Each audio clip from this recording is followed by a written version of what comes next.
On the night of May 29, 1984, after searching the streets of Kenosha, Wisconsin for over an hour, the mother of 9-year-old Vernita Wheat contacts the police.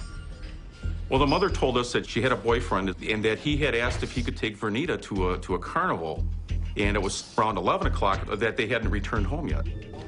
Vernita's mother describes her boyfriend. He met her about a month and a half before May 29th and said that he was Robert Knight, that he lived on 20th Street in Kenosha, and actually showed Mrs. Wheat some identification. He went to her house maybe 2 or 3 times a week. They would make dinner. He was very engaging, charismatic. And through a process of stopping by, he gained her confidence. To the point where she trusted him with her only daughter. Police get a photo of Vernita and promise her mother they will do everything in their power to find her.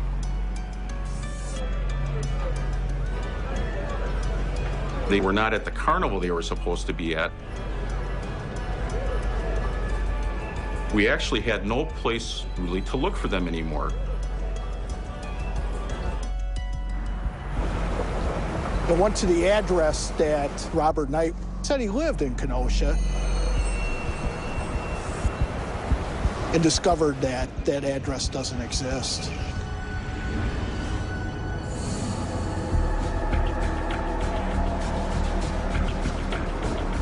The Kenosha police have Juanita come into their station. They don't have a Robert Knight in any records, so they have her go through their mug shot books, and she picks out the picture that she thought was Robert Knight, but in actuality is Alton Coleman. And 28-year-old Alton Coleman is no stranger to law enforcement. The Kenosha police realizes they have a subject with a history of rapes, and they immediately start looking for him.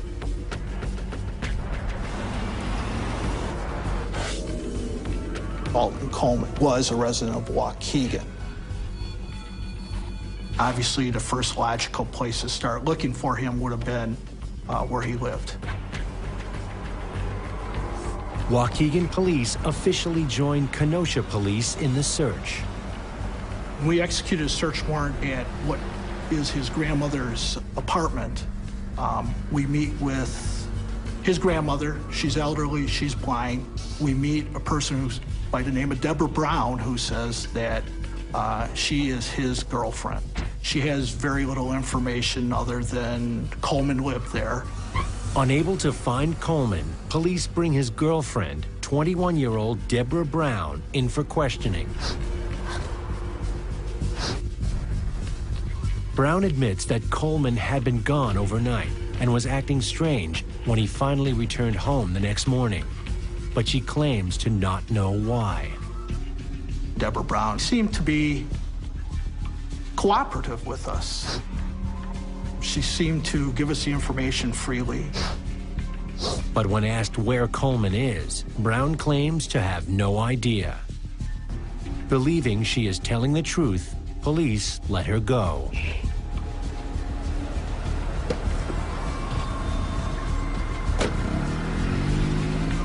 When we finish questioning Debra, we feel that we need to do everything to find this little girl, because she had not been seen for a couple of days. Was she being held somewhere? Law enforcement officers in 2 states urgently search for Alton Coleman and the missing 9-year-old in hopes of finding her before it's too late. Well, I was out there as an APB, and we certainly were looking around. But Kenosha's a large city. Alton had no contacts within the city of Kenosha, so we had no addresses whatsoever.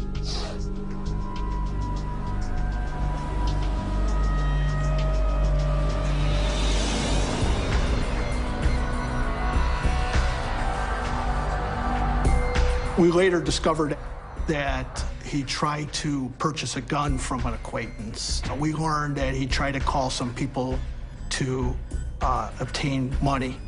He had been seen by a Waukegan police officer near his sister's house, and it took off running, and that he borrowed a car but later stole the car from a friend of his. So we know he's on the run, and he's on the run because he's done something very horrible. As days pass with no trace of Alton Coleman or Vernita Wheat, authorities retrace their steps. We go back to talk to Debra Brown again.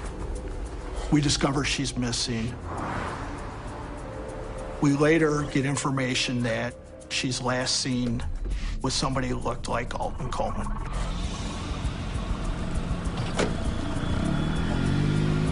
Based on Coleman's past criminal record and the fact that Brown has disappeared, a federal jury indicts both of them for the kidnapping of Vernita Wheat. But Coleman and Brown are nowhere to be found. Then, on June 18th, about 2.5 weeks after the initial kidnapping occurred, the Waukegan police received a phone call from two men that had entered an abandoned building. They walked into one of the abandoned apartments and wedged in the door of a bathroom. They found a body. investigators' worst fears come true when the body is identified as Vernita Wheat. The body was badly decomposed. Her hands and legs had been bound with cable. The cause of death turned out to be strangulation.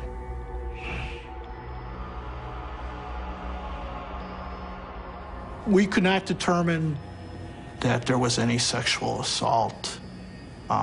We could only assume that there was. I've been to several murder scenes. I prosecuted several homicides, and I don't think there's one that I've ever forgotten. Anytime a child is involved, it's been such a traumatic event that's going to affect so many people, you just don't forget them. What would have possessed someone to commit such an offense against such a young child? We're directly across the street from 114 Belvedere, or where it used to exist. It was a 2- or 3-story apartment building that was abandoned at the time. This scene is still fresh in my mind. It was not only the investigators, it was the evidence technicians, it was the officials from the coroner's office. I think every one of us remembers that site that day. Waukegan police dusted 4 fingerprints, and on the bottom third of the bathroom door were 2 fingerprints, and one was the thumbprint of Alton Coleman. It confirmed what we thought all along, that Coleman had killed this little girl, and that we need to do everything we can to catch him.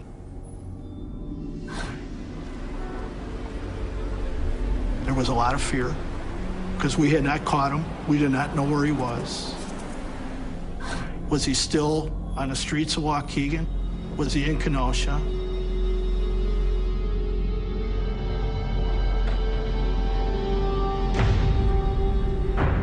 No one knew. We didn't know.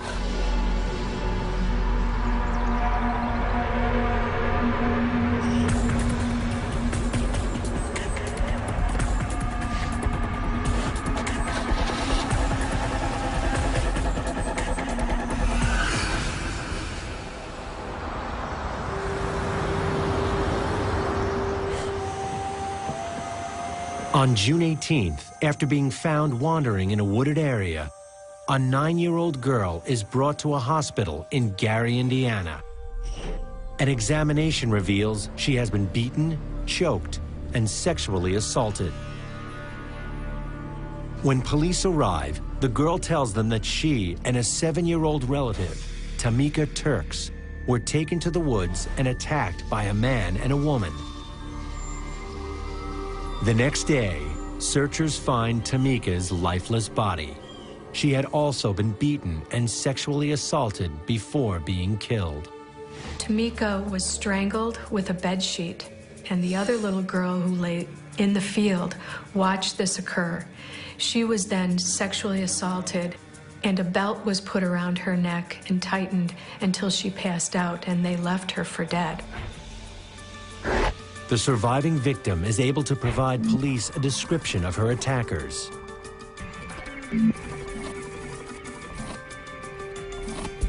We're watching the local Chicago news, and they're, of course, reporting our discovery of Vernita Wheat's body.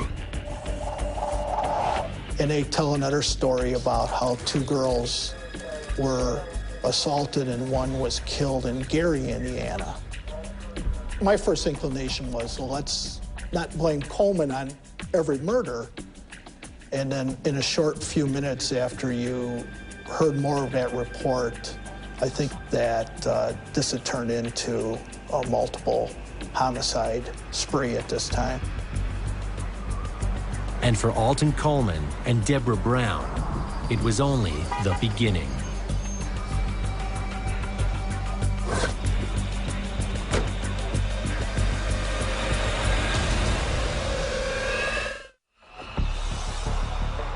In the summer of 1984, federal and local law enforcement are on the hunt for 28-year-old Alton Coleman and his girlfriend, 21-year-old Debra Brown.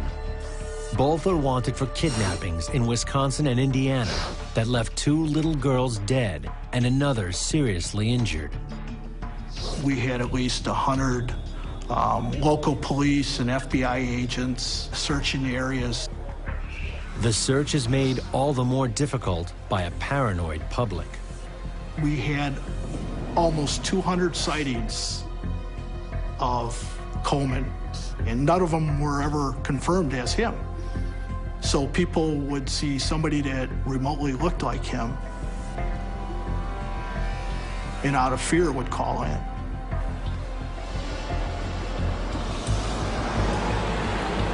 For law enforcement, this is not the first time they have searched for Alton Coleman. The first time that I was aware that Mr. Coleman existed was he had been part of a robbery, kidnapping, and rape of a Waukegan restaurant owner. He got convicted of robbery in that case. Back in 1979, I was assigned to prosecute a sexual assault case where Mr. Coleman was the defendant. Mr. Coleman testified in that case, and I believe that the jury believed his story, and he managed to convince them that he was not guilty. And that was probably my first-hand view of Alton Coleman's ability to charm people. Alton Coleman was a pure con man. He has the ability to talk his way in and out of situations. Alton Coleman was born in 1955 in Waukegan, Illinois. Alton grew up with his grandmother. His mother had abandoned him as a young child. He grew up in a very low-income area of Waukegan. To make ends meet, Alton's grandmother ran a brothel and gambling parlor out of her home. From a young age, Alton acts out antisocial behaviors, including breaking windows in the housing projects where he lives. Alton Coleman was a conduct disorder child, someone who doesn't like following the rules, someone who may be setting fires, someone who may be bedwetting. He had a difficult and challenging youth because he would, under certain circumstances, soil himself. Some neighborhood kids picked up on that, and he obtained the nickname of Pissy, and it never left him. The fact that he was teased for wetting his pants and called Pissy did nothing more than add to the basic personality he already had. And he began, in certain ways, to show absolute disrespect for authority and did what he wanted to do. Alton Coleman started out with petty crime. He did not see any type of punishment. Alton tells others it is his devotion to voodoo that protects him from prosecution and incarceration. He has no respect for authority because there was never any authority given. Emboldened by the absence of consequence, Alton graduates to more serious offenses. And in 1973, at the age of 18, he is arrested for sexual assault, a crime he will be arrested for 5 more times over the next 10 years. He is acquitted on all but one. While serving a prison sentence, Alton gains a reputation for molesting and forcibly having sex with other male inmates. Prison psychiatrist's profile labels Coleman a pansexual, willing to have intercourse with any object, man, woman, or child. He was a sexual predator. He had no conscience. In late 1983, Coleman meets 21-year-old Debra Brown. Debra Brown was a member of a family of 11 children. Everyone took care of one another. She didn't have much education, had a lower IQ. Her intelligence quotient ranged from 59 to something like 75. And if you looked only at the numbers, she would have been considered mildly mentally retarded. She did have something that was called passive dependent personality disorder, and she needed to be able to depend on someone. Coleman deliberately had the mindset of choosing Debra Brown. He somehow knew that she was the perfect partner. She sees him as kind and caring. She sees him as wanting to make her life wonderful, and she falls under the spell because she will do anything to have this man in her life. He was able to identify vulnerable people he could prey on. Debra Brown was under his spell. She's in lust, and she's in love.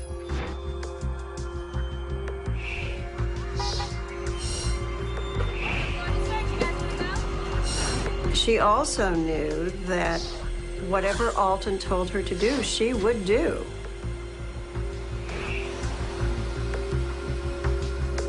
Even though she knew it was wrong. Authorities know they have not one, but 2 dangerous criminals on the loose, and that makes them twice as deadly. On June 19, 1984, in Gary, Indiana, 25-year-old Donna Williams is reported missing by her parents, who tell police she was on her way to pick up some new friends. Alton Coleman met Donna Williams, and they talked about going to church. And he wanted to confess and be a part of the church that Donna Williams was involved in. One of the things that Alton Coleman was able to develop, like all psychopaths, is the capacity to be, in appearance, not dangerous. I mean, he doesn't come up to somebody and pull a knife and say, "Come with me." He develops the relationship. 1 week later, Donna Williams' car is found abandoned in Detroit, Michigan. There is no sign of Donna, but police find a forged identification card with Brown's picture. That same day, Coleman and Brown abduct a Detroit woman by knife point and order her to drive to Ohio. The woman intentionally crashes her vehicle and runs off. Coleman and Brown take off with the car.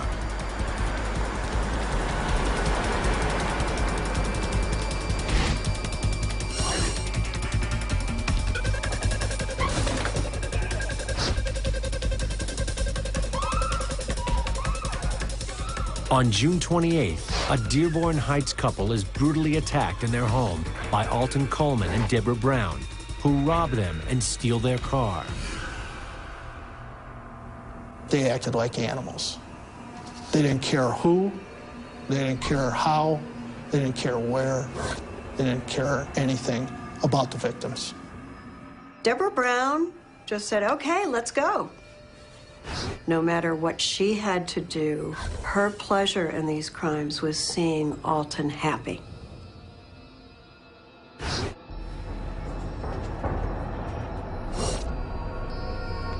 I believe these were all victims of opportunity. Whether it was to get money, whether it was to get to a car, whether it was to get food, they just moved on to the next victim.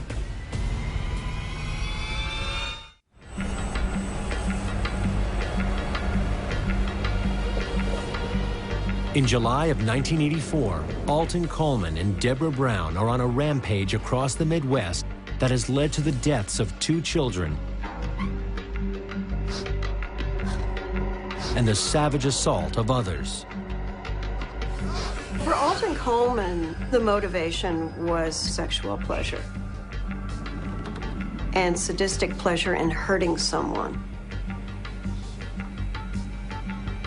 That was his motive. Debra's motive was to do whatever Alton wanted her to do. And her pleasure was making him feel good. Authorities across 4 states relentlessly hunt the couple down, determined to stop them before they strike again. It was the most intensified, detailed investigation that I had ever been a part of.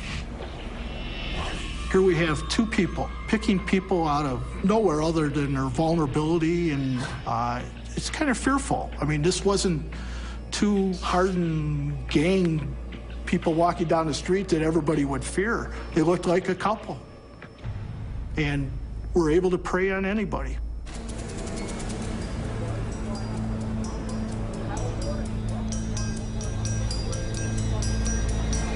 How you doing, sir?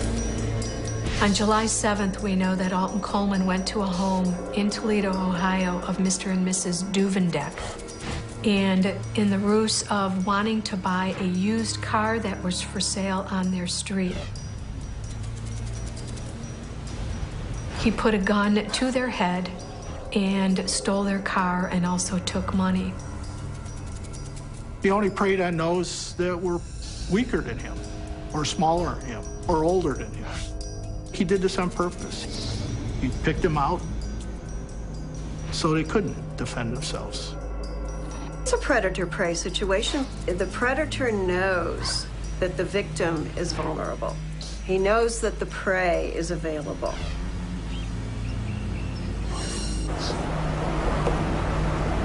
Despite all their efforts, the police can't seem to catch up with the pair.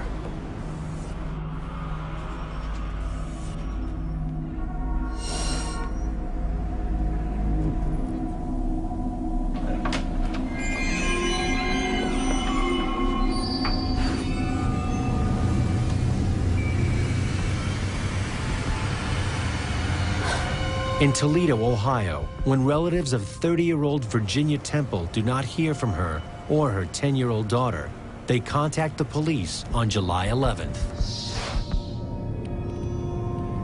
Virginia Temple and her daughter were found in the crawl space. Virginia Temple had been strangled and gagged with a baby's T-shirt. Her daughter had been sexually assaulted and strangled as well. Alton Coleman's footprint is found on an article of clothing near one of the bodies. Debra Brown and Alton Coleman were very sloppy. But it wasn't that they wanted to get caught. There was an arrogance to their crimes where they felt they didn't need to hide. That same day that the bodies of Virginia Temple and her daughter are found, the remains of Donna Williams are discovered in an abandoned house in Detroit. She had been strangled to death with a pair of pantyhose. The murders that Coleman and Brown committed were as vicious as any homicides that I ever investigated or I ever heard or read about. I mean, they were cold-hearted murders. The search for Coleman and Brown intensifies as even more communities are put on alert.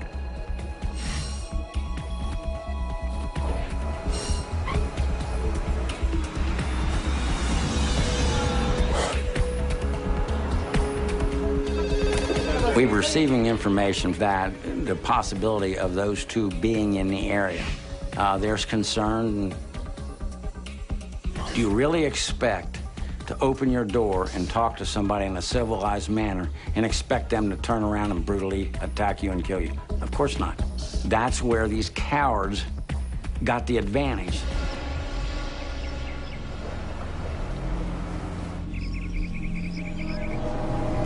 Hello?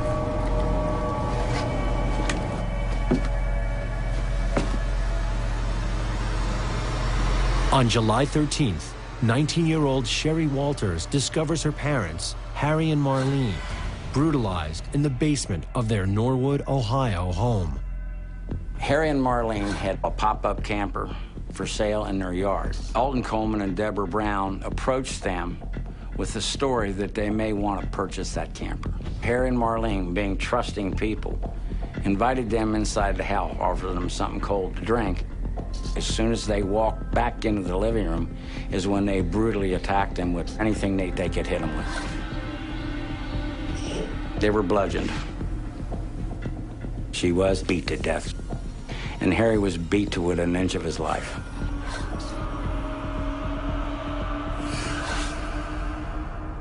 I really don't know how he survived.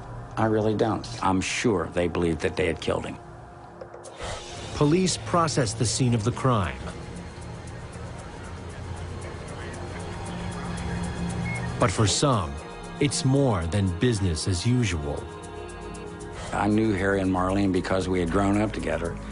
And in both cases, attended grade school and high school together. But it's not going to do any good for me to become personally involved. You have a job to do. In other words, if you want to find out who did this act, then you do it in a professional manner. Do your case right, and then you worry about it later on. The FBI makes Alton Coleman a special addition to the 11th spot on their 10 most wanted list, an option used when vicious crimes in progress mark a suspect as extremely dangerous. For Alton Coleman, there was never going to be an end. He was on a spree. Debra Brown will do anything to make him happy. They are not psychotic. They're not out of touch with reality. They're just killing to kill. Authorities are out in full force, hoping to stop the elusive couple before they strike again.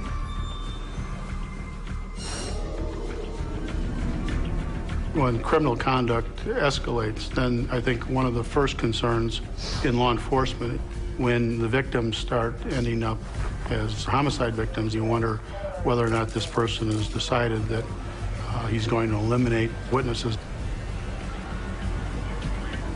which I think prompts law enforcement to put all their resources into trying to locate the offender. As time goes out, your chances of apprehension decrease, so you have to stay on it fast, hard, as early as you can, and take it as far as you can. A task made even more difficult by the unpredictability of the couple, who grow more brazen with each attack. As with most couple murderers, they are empowered. They feel that they are beyond being found, being caught, being punished. The dynamic of this couple is that they almost become one. Alton Coleman and Debra Brown became one organism. The organism that Coleman and Brown became fed on these murders. It maintained their relationship. It does seem that as they go along, she participates more so in them, almost like she's moved up to his level. A level of impulsive violence from which no one is safe.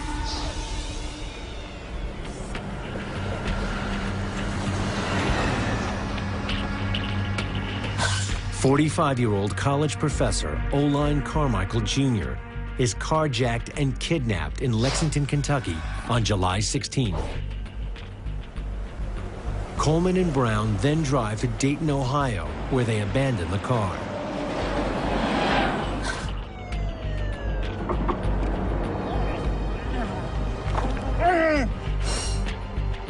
Carmichael survives. On July 17th, in Dayton, Coleman and Brown attack an 82-year-old reverend and his 76-year-old wife, who just the week before had helped the couple and given them a place to stay. The reverend and his wife barely survive. Survivors of these types of attacks are never the same. You never regain that basic kernel of trust. And even though people say you, quote, survive, you are never, ever capable of regaining that innocence, of being able to trust another individual. You never regain it, not deep down.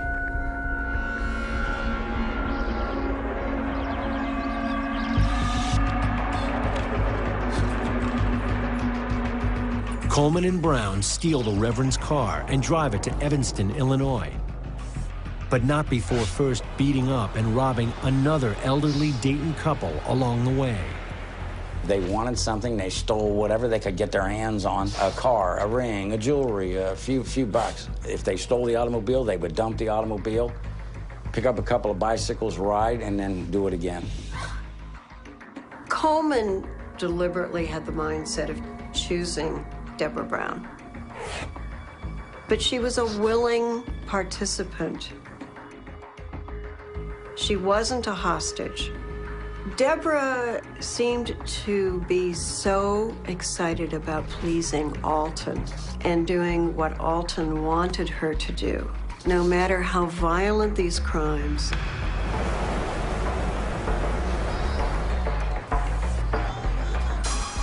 Two days after Coleman and Brown leave Ohio, the body of 15-year-old Tawny Story is found in an abandoned building in Cincinnati. Story had been stabbed several times and shot in the head, but ultimately died of strangulation. Witnesses place her in the company of Coleman and Brown. And a bracelet belonging to victim Virginia Temple is found under Story's body. The reasoning behind the obvious placement of the evidence is a cause for speculation. I believe that Coleman, and with the assistance of Brown, was starting to enjoy the celebrity status of being a serial murderer. He left evidence. He knew he was going to be identified as the murderer, as well as Debra Brown. Alton Coleman and Debra Brown go on a spree of killing for the total pleasure of it. They're thrill kills. On July 19th, a vehicle stolen by Coleman and Brown is located at a car wash in Indianapolis, Indiana. Eugene Scott, the car wash's 77-year-old owner, is missing. Police later discover his body in a ditch. He had been shot 4 times in the head. These psychopaths and predators have no conscience. It was always in Alton Coleman's mind that he was going to murder these people. So it wasn't a switch. It was taking off the mask. And in her mind, Debra Brown sees Alton Coleman as this golden person. And whether he does commit murders, whether he doesn't commit murders, she would follow him into hell. In mid-July 1984, a climate of fear grips the Midwest as Alton Coleman and Debra Brown continue their crime spree, preying on the weak and kind-hearted. Alton Coleman took advantage of trusting people, and then in a cowardly way, he attacked, brutally murdered them, and took their possessions. When Coleman and Brown were committing these murders, My initial thought that Brown was just following Coleman's lead. She was more of a willing participant than even I had anticipated. Debra Brown wasn't an individual who was threatened or in a domestic violence relationship. Debra Brown became a willing participant to the point where she would often help approach the victims first.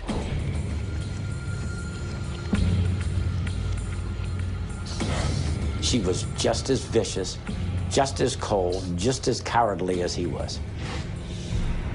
With not one, but two savage killers on the loose, law enforcement used everything at their disposal to bring an end to the unrelenting mayhem. The FBI did a profile. It had predicted that they would head back to Waukegan. We prepared for that. We briefed our patrol units, we briefed all our policemen. The FBI agent went to Evanston, and he briefed them. He placed a lot of the wanted posters all over Evanston, Illinois. We've oftentimes seen that someone who commits such an offense oftentimes maneuvers back to the scene of the original crime. Anticipating the couple's next move, authorities cast a wide net in a massive push to stop Coleman and Brown once and for all.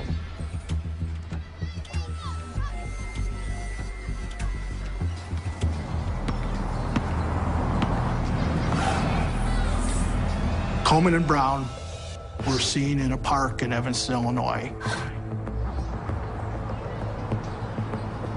by somebody who knew them.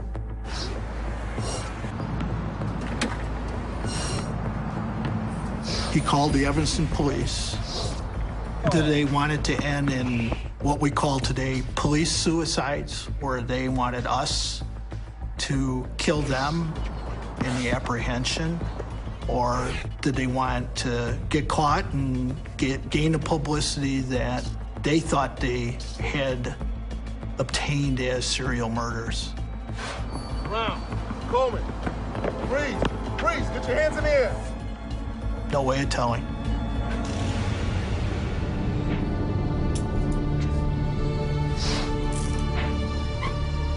On July 20th, 1984, Alton Coleman and Debra Brown are arrested, bringing an end to their 53-day reign of terror.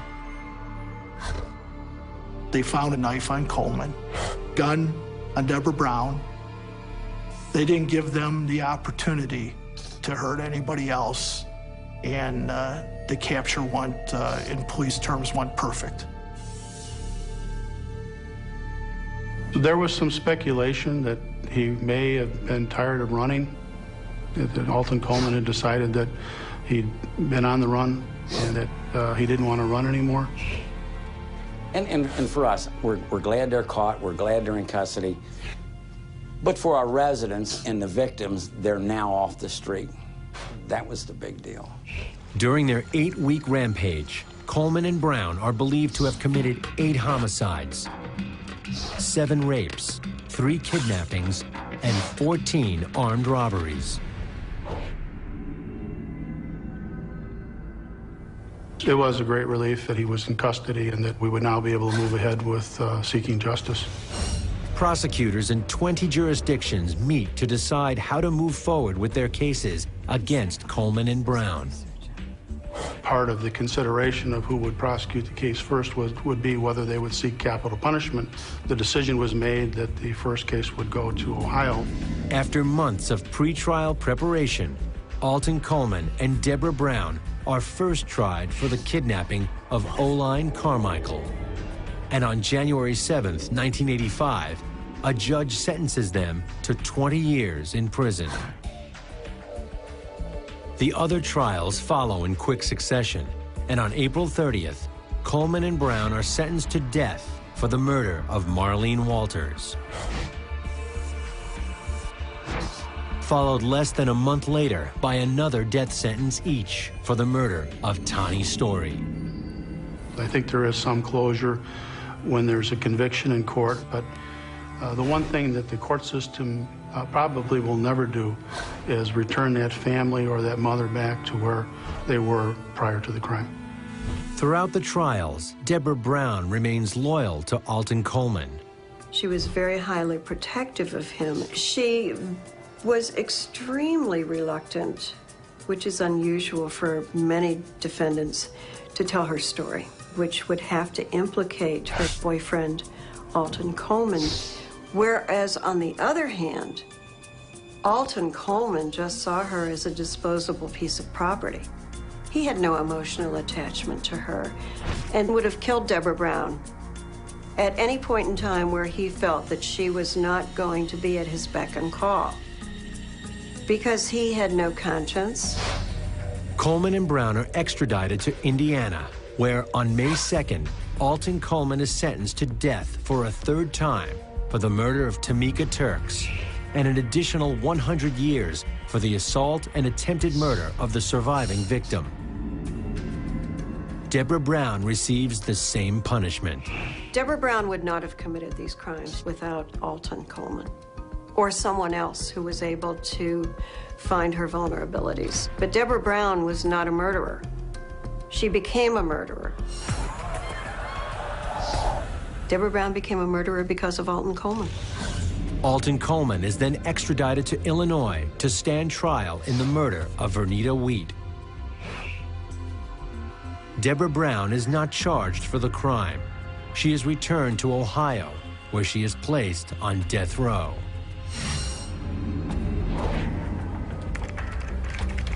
There were 3 death penalty convictions already for Alton Coleman, and when we received him in 1986, we only looked at the picture of Vernita Wheat, this little girl, and our decision was made to continue prosecuting him.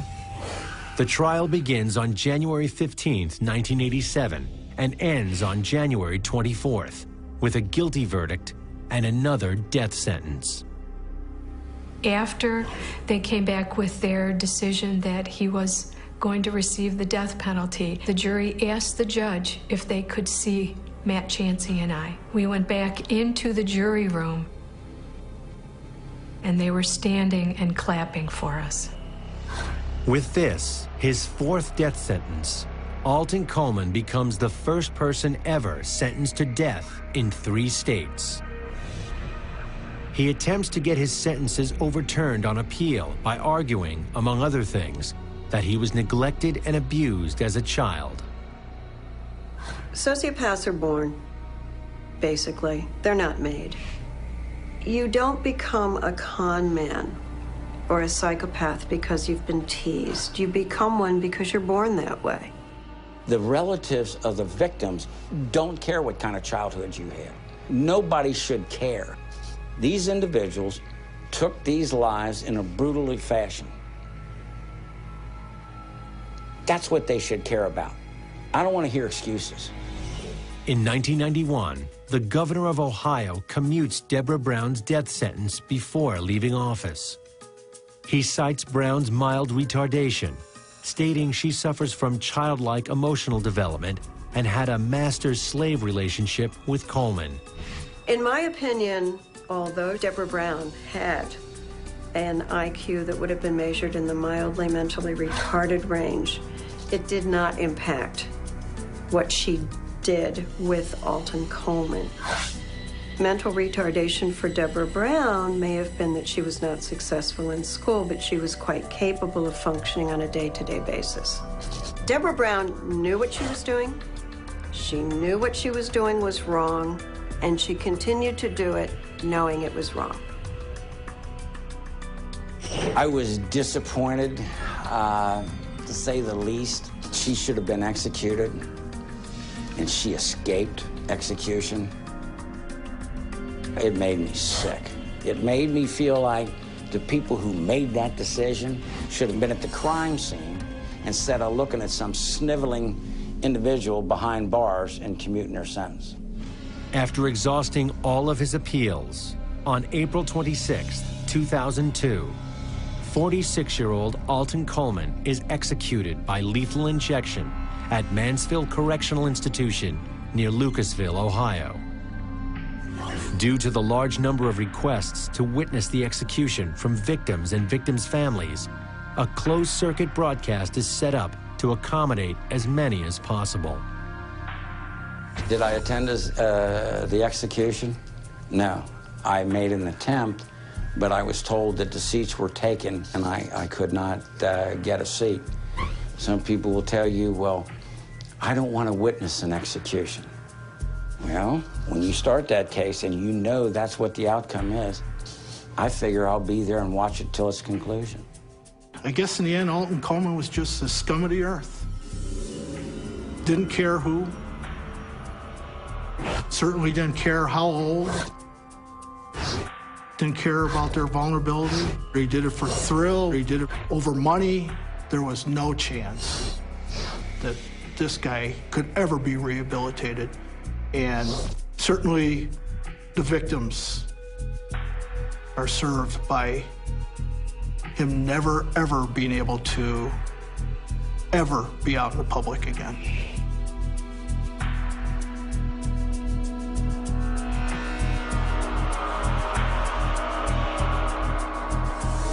Debra Brown is currently in the Ohio Reformatory for Women. Should she ever be released, Brown still faces the death penalty in Indiana.